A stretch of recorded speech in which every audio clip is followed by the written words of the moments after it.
Welcome to Santa Clarita Voices, where you hear the stories, meet the people, and discover the passion that makes Santa Clarita shine. From hidden heroes, local legends, and the visionaries shaping our future, we are uncovering the voices behind the scenes.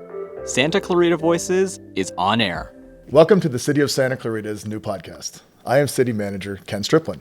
Our first guest today is Mayor Cameron Smyth. Welcome, Mayor. Thanks, Ken. Thanks for having me. Absolutely. We're so excited to launch this podcast. It's the first time we've come up with this new format. It's another opportunity for us to share what's going on with City Hall and also highlight some of the more important characters, if you will, here at City Hall. So welcome once again, Mayor Cameron Smyth. So wait a minute, wait. So I'm the first one? You are the very first. Define what you mean characters, because I'm not sure this is what I signed up for, but all right. All right, here we go. So for those of you that don't know as much about Cameron as the rest of us, Cameron is a Santa Clarita Valley native, born and raised, went to high school, Hart High School, which he loves to talk about. I'm sure that will come up at least once or twice in today's conversation. Cameron was elected to the city council back in 2000. I was reading that and I knew that instinctively, but didn't realize 2000. And you think about that, that's 24 years ago. It's amazing how time flies when you're having fun. But Cameron then went to the Assembly in 2006, where I think you spent another 10 years or so, Cam? I wish, but no, I was there for 6 years because of the term limit problem. And I want to make that point clear, that it was the term limits that forced me out. The people would have kept me there for as long as I wanted, I'm sure. Gotcha.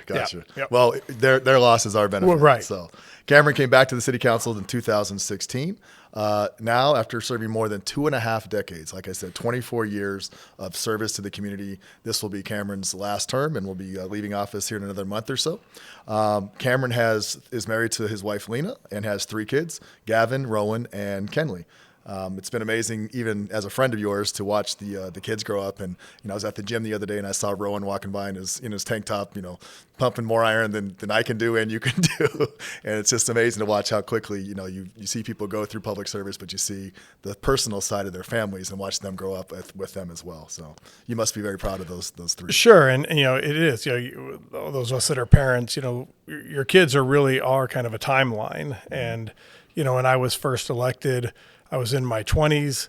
I had no kids, and now you fast forward, my kids are in their 20s, or my oldest son is in his 20s, and we still have we have one in high school. But right, you see the timeline of life through them, and it goes quick. But then you look at that I started this journey before I had any kids. Yeah.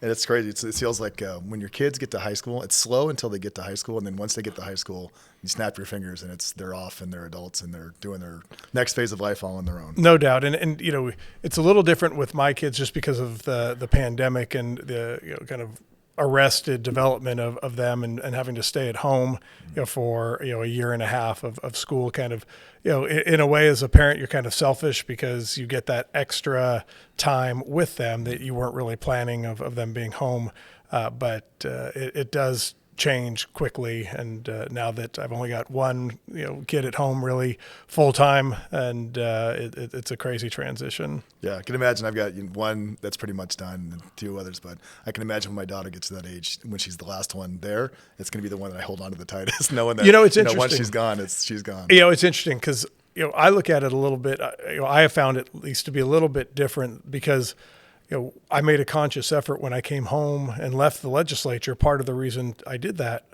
was because I was missing so much of the kids' life, and I wanted to really focus and lean into them and their growth. And so now I look at I'm in year 6 of 10 straight years of high school. I'm in year 3 of 10 straight years of college. So I think when my daughter's done, I may be like, I'm good. It's been a good run.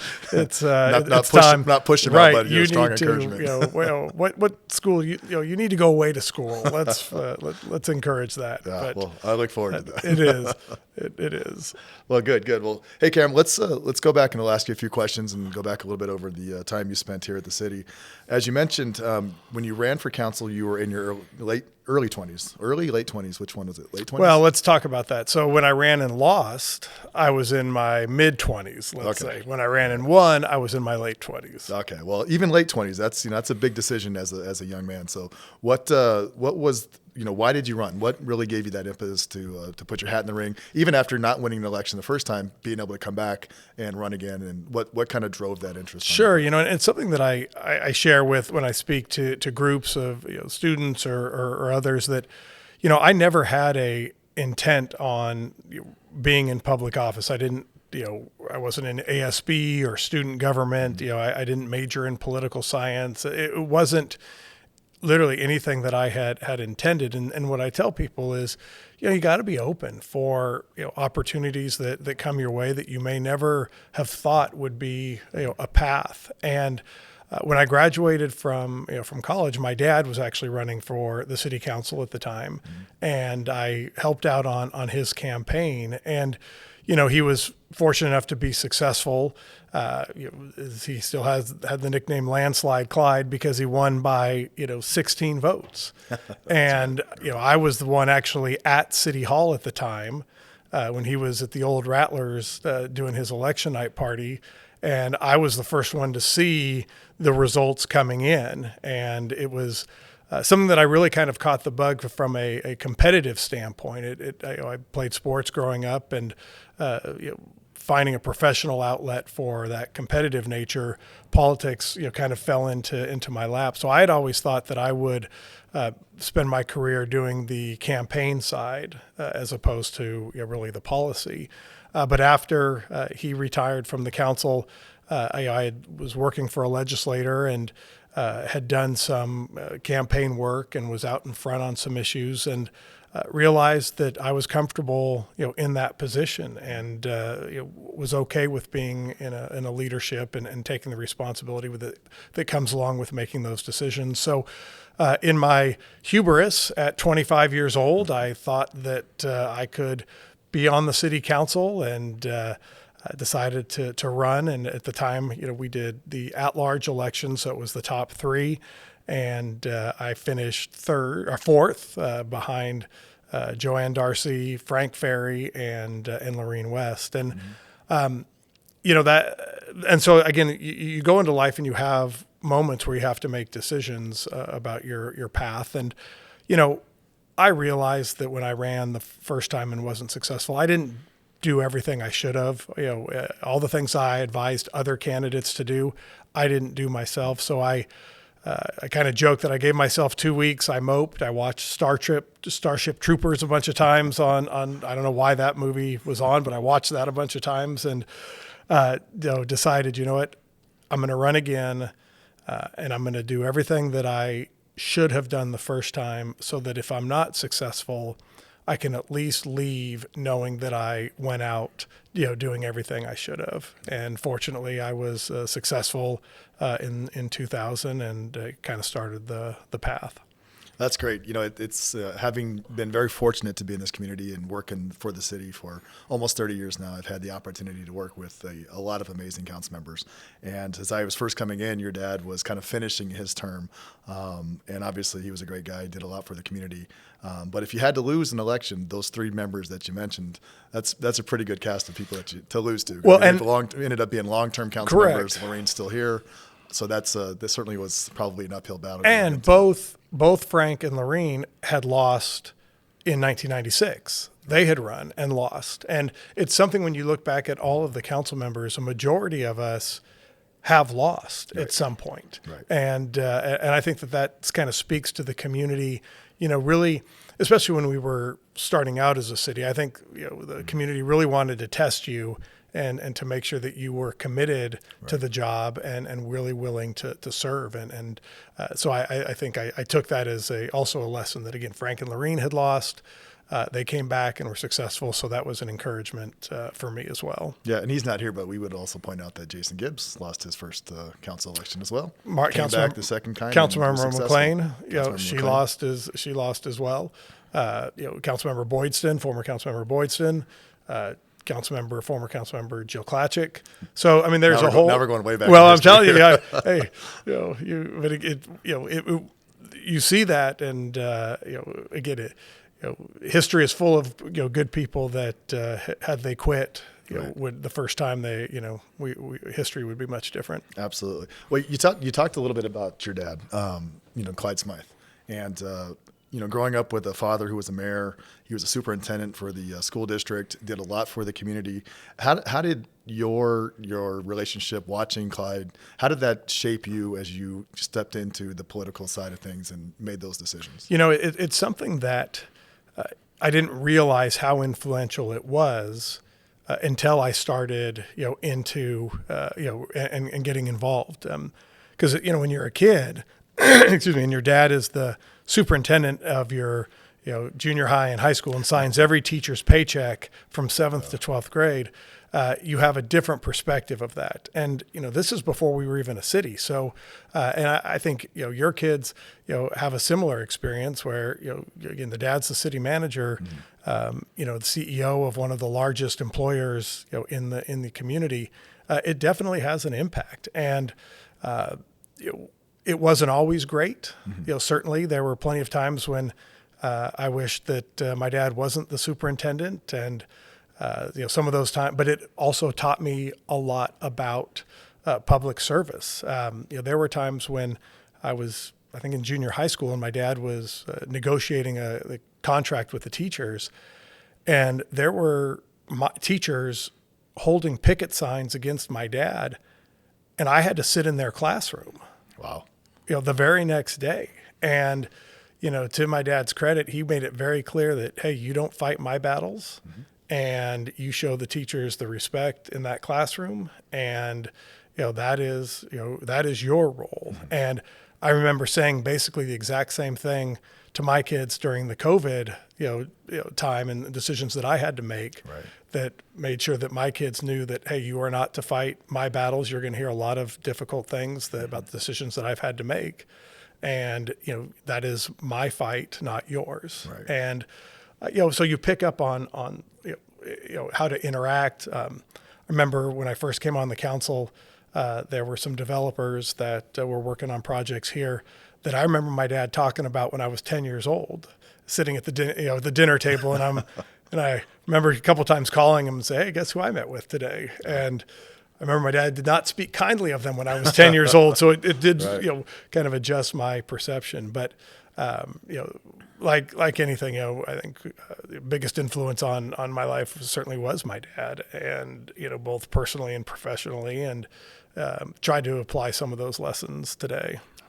That's great. That's awesome. Yeah. Like I said, I had a short time working with him, but certainly he was a big influence in the community and was right in the ground floor. We got to get off my dad. I'm going to start to cry. All we got to stop talking. Let's move on. I got to get off that. All right, moving on. So we talked about a little about your early times entering the council. You also served in the assembly. The assembly versus the council, what were some of the major differences that you saw in those two different capacities?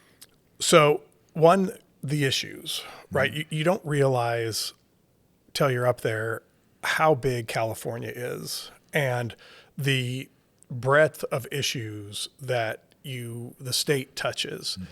And so I think, that was a big wake up call, even for someone who, like me, who worked for a state legislator, was in elected office before I went to Sacramento. The learning curve is still very very sharp. And I had all these ideas that I was going to address in the legislature, and I became a totally different legislator just organically, and how the way the issues arose. So that's one. But also, really it is so much more tangible here at home. When the kids ask, or anybody asks, what did you do when you were in Sacramento?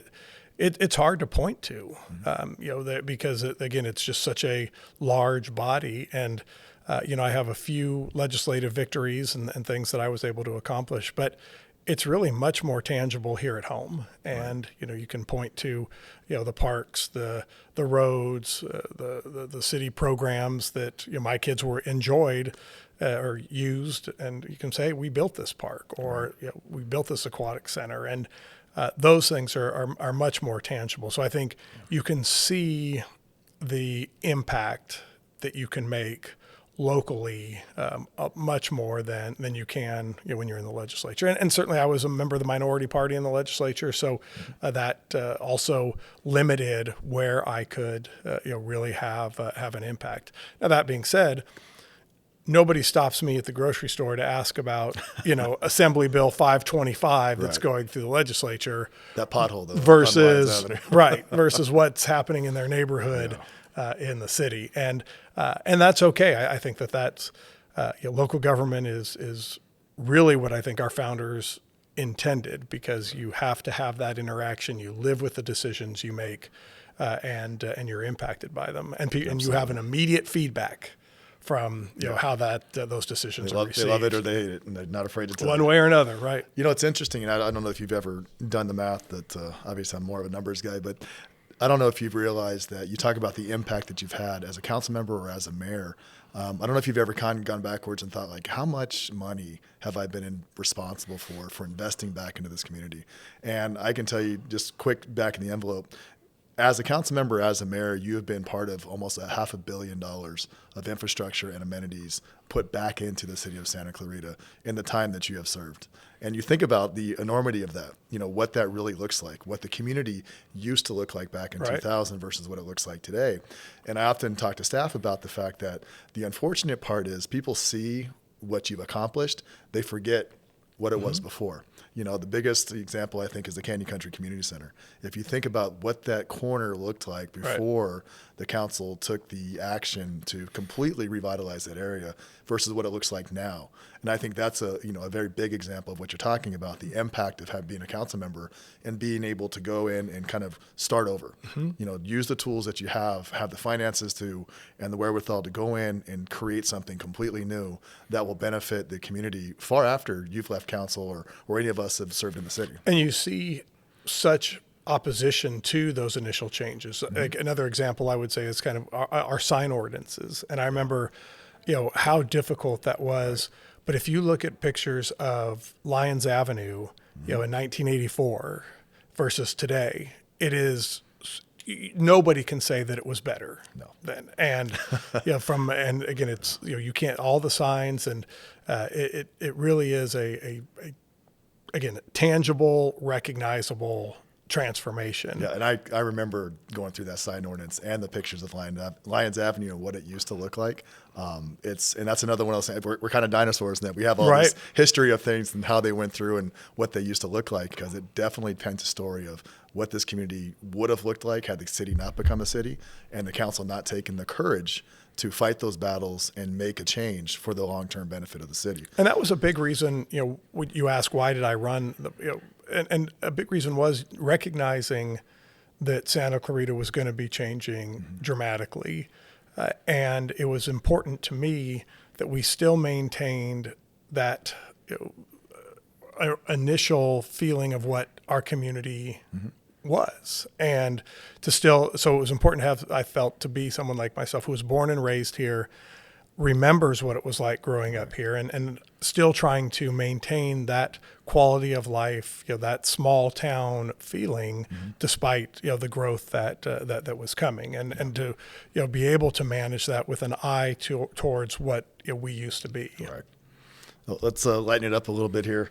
And remember, I'll preface this with my staff has the ability to edit comments and do voiceovers. So I know what the answer is going to be in the final product, but I'll still give you the opportunity to answer it. So you've worked with all three city managers over the course of your time here. George Caraballo, which, believe it or not, a lot of people, especially staff, don't have much of a memory of when George was here, but he was a big part of the development and creation of this city from the very earliest days. Ken Polskamp, who was my predecessor and good friend, was here as city manager for about 10 years, served in the city for about 25. And then now, working with me as city manager, starting back in 2012. So obviously the question is, how were each of these gentlemen to work with? But most importantly, who was your favorite? Yes. Well, so to answer that in reverse, I only hired one of the three. So, you can take that as you will. But no,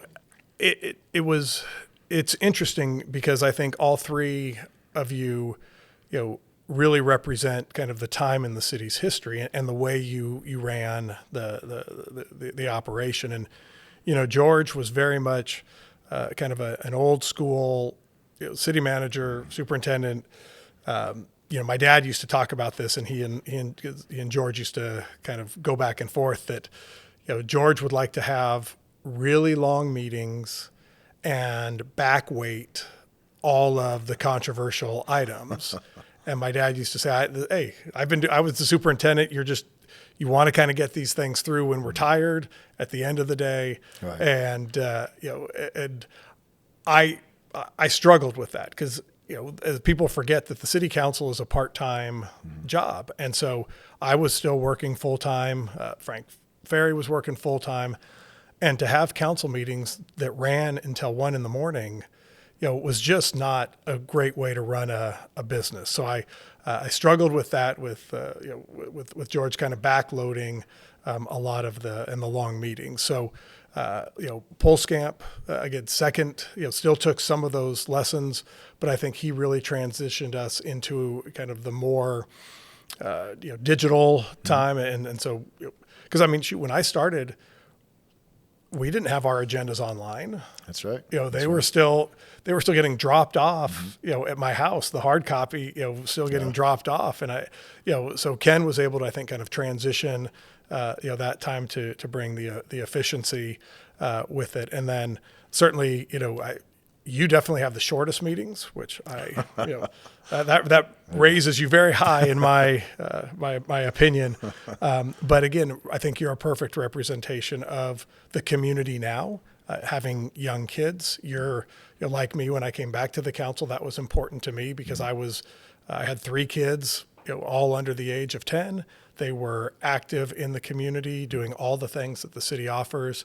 You're in the same position, and so it makes you a much more understanding member of the community because you're living with the decisions again that we make. And so I think all 3 of you have made a great impact on the city for different reasons. But all kidding aside, short meetings is a high priority for me. So efficiency of the meeting. So that probably bumps you up a little bit over. That's one of the keys of being a city manager, knowing what your council wants. Right. And look, and I don't want to make this too heavy, but I was on the council that ultimately terminated Carvalho, and so that was that was a very difficult decision to have to make as well. Well, I'm glad you didn't have to have that conversation with me. Well, I've got one more meeting, Ken. Let's not get cocky. I haven't submitted your evaluation yet. So I'm keeping the questions a little lighter. Right.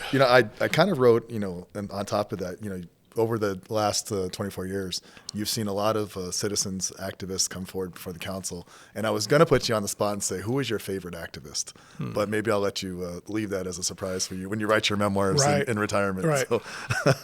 Right. So speaking of council meetings, as you look back over the history and the issues, and we've had issues where you mentioned before we'd have 200 or 300 people in council meetings till 2 or 3 o'clock in the morning, to not as quite active on certain issues as they used to be, but certainly a lot of issues that we've dealt with over the years. Some very positive, some very negative, some kind of outlandish. In your memory, what was the most outrageous city council moment that comes to mind? Well, so I will say what people outside of Santa Clarita, the first thing they think of is McRib. That's right. Right. That is. If you go on YouTube, I can't even imagine how many millions of views that has had. But McRib is is unquestionably still the probably the most recognized event at City Hall. But I think about you go back to so many different issues. Certainly during the pandemic, even though the council meetings weren't live, if you will, the calling in was people are a lot different when they call in, versus when they're here in person, and so those I remember, very much. People felt, there was a lot of anger, and again, people felt very uninhibited in sharing of their opinions of us. Some very colorful language. And a lot of young people, and that found that it was a good part of their Tuesday afternoons. People were looking for stuff to do. So, so I would say that, you go back to. Even when we had to rebid the trash contract back in 2003, that was extremely intense. I think for me personally, also the when we had to talk about just something like the gate at Calgrove, the Wiley, that, was Happy Valley. That's my neighborhood. And They weren't happy. It was neighbor versus neighbor. And was not happy. you never knew. And those meetings were very, very intense. Fortunately, most of the time the council, was aligned, but even something on the Wiley or the trash contract, those were 3-2 votes. Yeah. And you didn't know where everyone was going to be going into the council meeting and how that vote was going to go. That created for, a lot of intensity at the time. So those are some that I think about that have still resonate and that created some issues. And certainly we've had just last couple of years, right? We had a parrot. So people brought their bird into the council meeting. That's right. So we've had some birds, dogs, all kinds of things. Right. So it's funny. I think back to that McRib meeting, and I think we were all kind of sitting there and thought that the speaker was, a real person asking a real question. And then she started talking, and I just remembered. I don't think I ever bit my lip as hard trying not to laugh or respond to it. But all I kept telling myself is, don't look at Cameron. Don't look at Cameron. Right. Because I knew at that point it would be like, it would be over. Yeah. But definitely a lot of interesting times. And some of those issues are still with us. And that trash contract, you think about that 2000, 2003, I think you said, versus the last time we did it. And it's just like night and day in terms of sometimes time and different elements come to play, but certainly a lot easier the second time than it was the first time. And I talk about this all the time about the homeless shelter, and those meetings were extremely intense, and they were annual because we had to rotate the location of the winter shelter, and then we were rotating between the city and the county, and every meeting every year, those were so contentious. And I tell this all the time that when we finally voted for the permanent location there at Drayton, there were no speakers in opposition at that point. Yeah. And again, I think that comes to just time and how people, the narrative around homelessness had changed and what people were experiencing and understanding of it. Yep. And, had come to realize, that it was a good location and to have a permanent full-time shelter was the right thing for our community. And it showed. So like I said, some of those things, really intense that over time have dissipated. And that, that gets to the issue of courage, which I talked about earlier, which is that homelessness and where you put the shelter and all that was a very contentious issue. But you talk about leadership and courage, and not to give you a shout out here, but that Drayton, and now it's a full service, brand new facility. It's beautiful service. It's I think 60, 70 beds, something of that nature. That happened because of the nonprofit, but also because of the political support that was behind it to push that forward and make it a priority for the community. And to take it a step further, you were instrumental in creating the Santa Clarita Valley Homeless Task Force, which was not only building a facility, but how do we bring all of the people that touch homelessness together to create more of a collaborative effort to try and deal with the issue. And again, starting where it started from, to give you that part where you're the advocate taking a leadership role on that is really a testament to your courage as an elected official to take that on. Well, and some of that, changed as I changed over time. When I first came to the council, I admit I was very politically driven. I had a path mapped out of a career, and sometimes the political considerations, were the highest priority for me when I was making a decision. When I came back in 2016, I knew that I was only back on the council because I wanted to serve and I wanted to handle the policy issues. So that enabled me to focus and take kind of the political considerations out of it. And I tell people all the time, that are in public office that, as soon as you realize that you can live without being an elected official, it will change your ability and you'll become a much better elected official, because once you are no longer kind of burdened by, is this going to affect my election? Right. It allows you to be, a much freer, elected official. And even my time in the legislature, my best time was once I decided I wasn't going to run for the Senate. Mm-hmm. I could spend the last year and a half just solely dealing with the policy. And that's when I think I enjoyed it the most, and I was probably the most successful during that last year and a half, because you took the political component out of it. Right. Well, you talked about some of the the outrageous moments, the things that you kind of struggled with. As you look back over your 24 years as a council, or primarily as a council member, what decision or issue are you most proud of your involvement in? So, again, proud, or that remember, right? So I did, I'm not proud of, but certainly having to make the decision to change city managers. Right? That was probably the first real difficult decision that I had to make. That was kind of your welcome to elected office in local government. Right. Again, I mentioned the trash contract. Again, there were, you were voting against people in the community who were overwhelmingly in support of the contract that was in place. Right. Predominantly because of the support for the nonprofits. But again, it was the right decision, because we ultimately saved the residents $30 million over the life of the contract by putting it out to bid. You can't be an elected official during the pandemic without that having a significant impact on you. And so whether it's something, I'm certainly proud of the leadership that the city showed during that time when you compare it to how many other communities really just shut down. And I don't mean, the businesses, but the city itself. And, we in Santa Clarita continued, we purchased and opened the Cube. We opened new fire station. C4 continued on. I mean, we didn't stop working to serve the community. Our trails stayed open. We had to.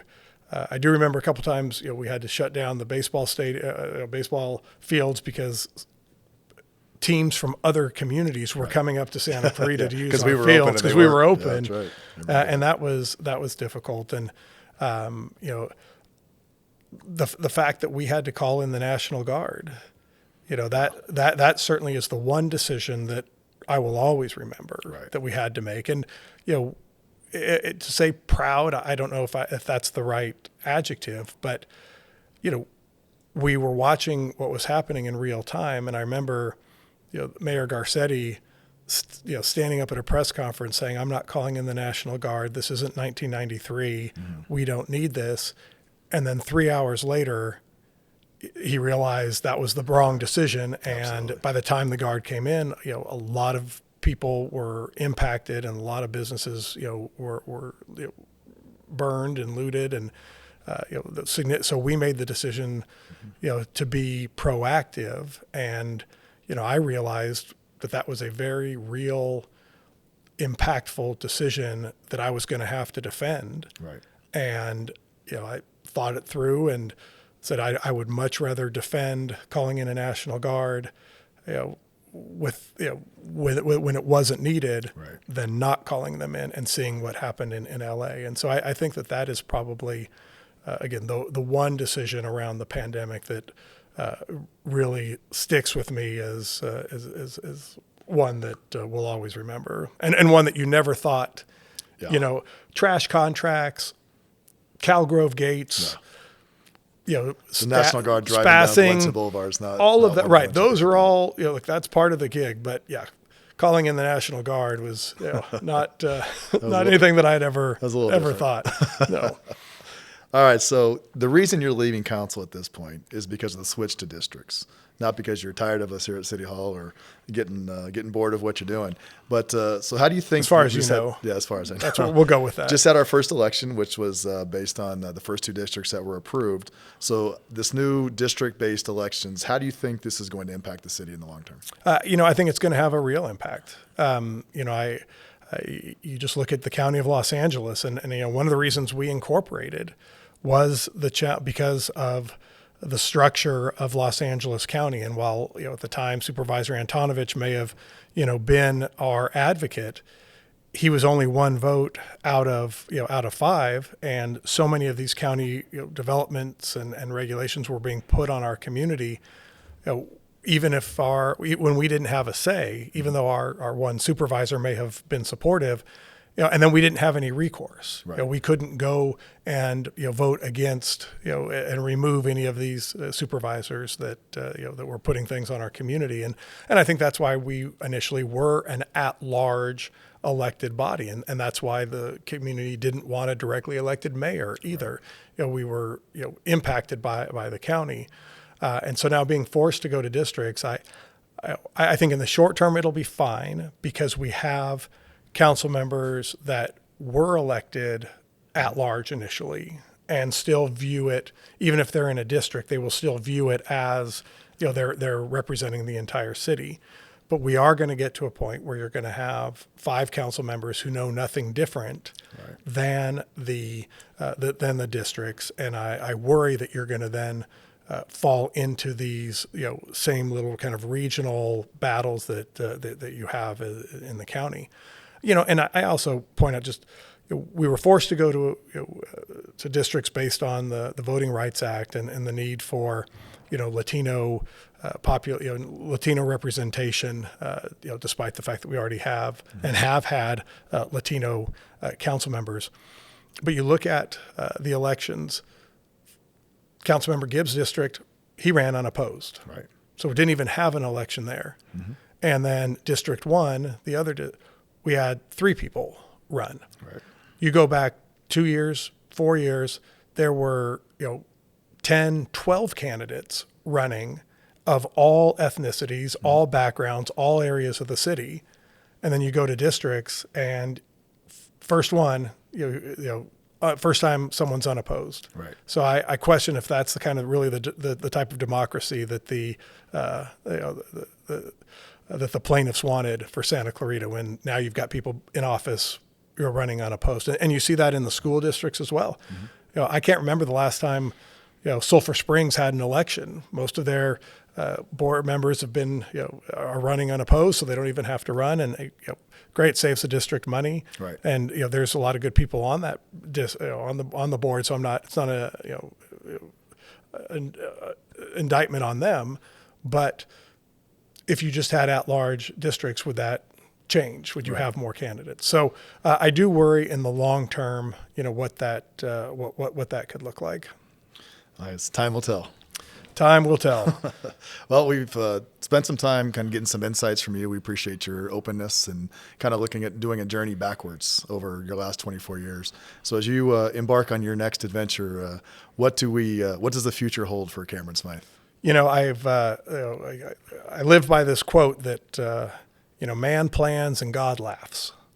Right. And so I had, like I said, when I first came to the council, You've come up with a lot more quotes in the last year or so. But, I had, but some I can't say on the podcast. So, but I had, like I said, when I first came to the council in 2000, I had it all mapped out. Mm-hmm. And, if you had told me that when I left the council in 2006, that 10 years later, I would be back on the council, mm-hmm. I would have, absolutely thought, something must have really gone wrong in my life, for that to be the case, right. Because I had a path.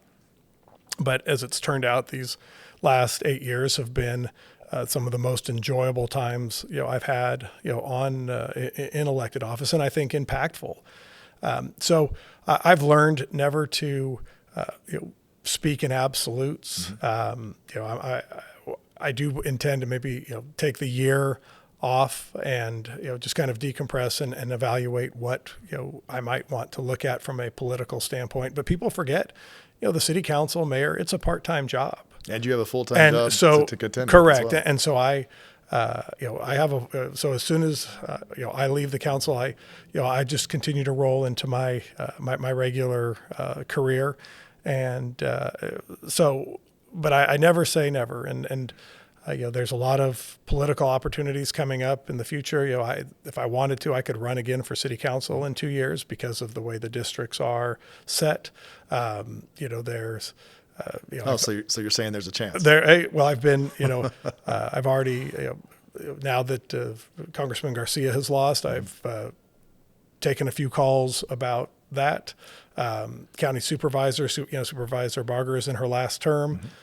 So there's been Wow, you're just throwing, some out, thought you're just about throwing that. it all out there. I love it. My point is that I love it. there's a lot of options. So we'll see Cameron back at You some may, point. and I may not, and I may just, be, I may realize that I'm done and move on to another phase of my life. I mean, nobody wants to be Michael Jordan playing for the Wizards, right? You don't want you don't want That's that. true. And I've served with a lot of people who have stayed too long, and I think that really impacted what happened in their last 2-3 years of elected office. Really impacted their legacies, if you will, and people remember those last few years, and it takes away from their decades of service previously. And I would much rather leave early than stay too long, and because I just think that impacts the way you govern and serve, and people in this community deserve elected officials who are 100% all in and are willing to do the work necessary. Great.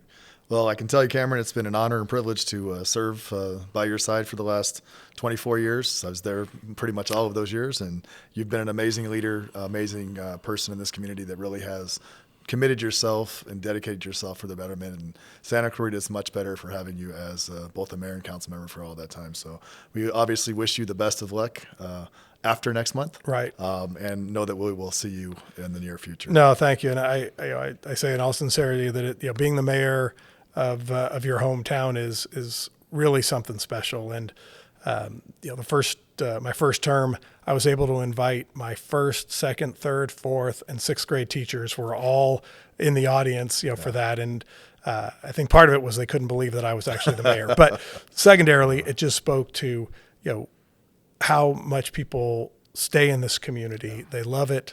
And it certainly is not by accident that we are one of the best communities, in the state. And to the entire team, along with the council, it's the work that we have all done, and I feel very confident that that's going to continue. And if this is the end of my time in elected office here in Santa Clarita, I'm okay with that, because I know the leadership is in place that's going to keep Santa Clarita one of the best cities in the country. All right. Well, thank you again, Cameron. Much appreciated. That's a wrap for us. And thank you for listening to Santa Clarita Voices. We'll see you next time. Thanks for tuning in to Santa Clarita Voices. If you enjoyed this episode, don't forget to subscribe and share. You can find Santa Clarita Voices on Apple Podcasts, Spotify, and the city's YouTube channel. Follow the city on social media at City of Santa Clarita. We'll see you next time.